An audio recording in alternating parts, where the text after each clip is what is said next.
Ainsi, l'Éternel console Sion, et console toutes ses ruines. Ésaïe 51:3. Heureux les affligés, ceux qui pleurent, et seront consolés. Matthieu 5:4. D'abord, Sion, ce nom signifie ensoleillé ou élevé. Elle représente les vainqueurs dans l'Église, et Jérusalem toute l'Église. Sion est l'Église céleste et spirituelle selon la pensée de Dieu, celle qui répond au cœur de Dieu.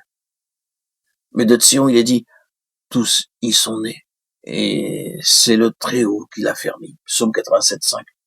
Tous y sont nés parle de l'élection de l'Église, un corps élu dès avant la fondation du monde. Éphésiens 4. Dieu se sert à chaque génération de quelques croyants avec lesquels il obtient l'instrument de son intervention et le vase pour l'expression de sa pleine pensée. Ces hommes, au cœur sans partage, sont l'objet des assauts de Satan. Ils ont part à la coupe, et la souffrance est leur lot. Il est vrai que vous boirez la coupe que je dois boire, et que vous serez baptisés du baptême dont je dois être baptisé. Marc 10:39. Ils prennent part aux souffrances pour son corps, qui est l'Église. Colossiens 24. Ils souffrent en raison des situations avec lesquelles ils ont à faire face, qui résultent d'un état de profond déclin spirituel et de ruine dans le peuple de Dieu.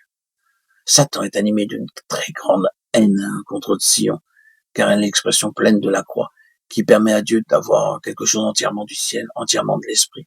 Ceux qui sont à Sion sont l'objet de ses consolations, alors qu'ils traversent la vallée de Baca, psaume 84:7. Ils demeurent fidèles à la vision céleste et maintiennent le témoignage du Seigneur dans l'intégralité de sa pensée. Ils travaillent à ramener ceux qui se sont éloignés et dont la vie spirituelle doit être restaurée, car eux aussi, à cause des grandes compassions de Dieu, seront l'objet de ses consolations. Ils consolent toutes ces ruines.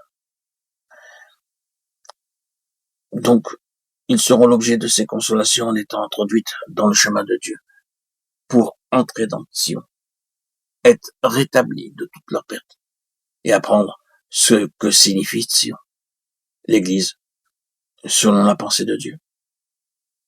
En examinant la vie de David, ce fut après que les anciens vinrent à Hébron pour le oindre dans l'unité comme roi sur tout Israël, selon la parole de l'Éternel prononcée par Samuel, qu'il marcha sur Jérusalem pour en chasser les Jébusiens et s'emparer de la forteresse de Sion. Mais c'est plus tard, après qu'il eut péché par orgueil en dénombrant le peuple, faisant ainsi l'inventaire de ses propres ressources, que Dieu dut l'humilier et le briser, le débarrasser de sa vanité, qui lui montra l'emplacement où devait être érigé le temple sur l'aire d'Ornan, le Jébusien. En choisissant David, Dieu avait révélé à Samuel l'homme qu'il désirait non seulement pour qu'il en fasse un roi pour lui, mais aussi un homme à qui il pourrait révéler son plan céleste concernant le temple, un homme qu'il dirigeait lui-même. J'ai choisi David, un homme selon mon cœur qui accomplira toutes mes volontés. Acte 13:23. Ce fut en raison d'un tel dessein que Dieu le fit passer par de douloureuses et pénibles épreuves pour le briser et le libérer de ses propres concepts et de son orgueil. C'est ce qu'il mentionne dans le psaume 132:1. Éternel, souviens-toi de David et de toutes ses peines.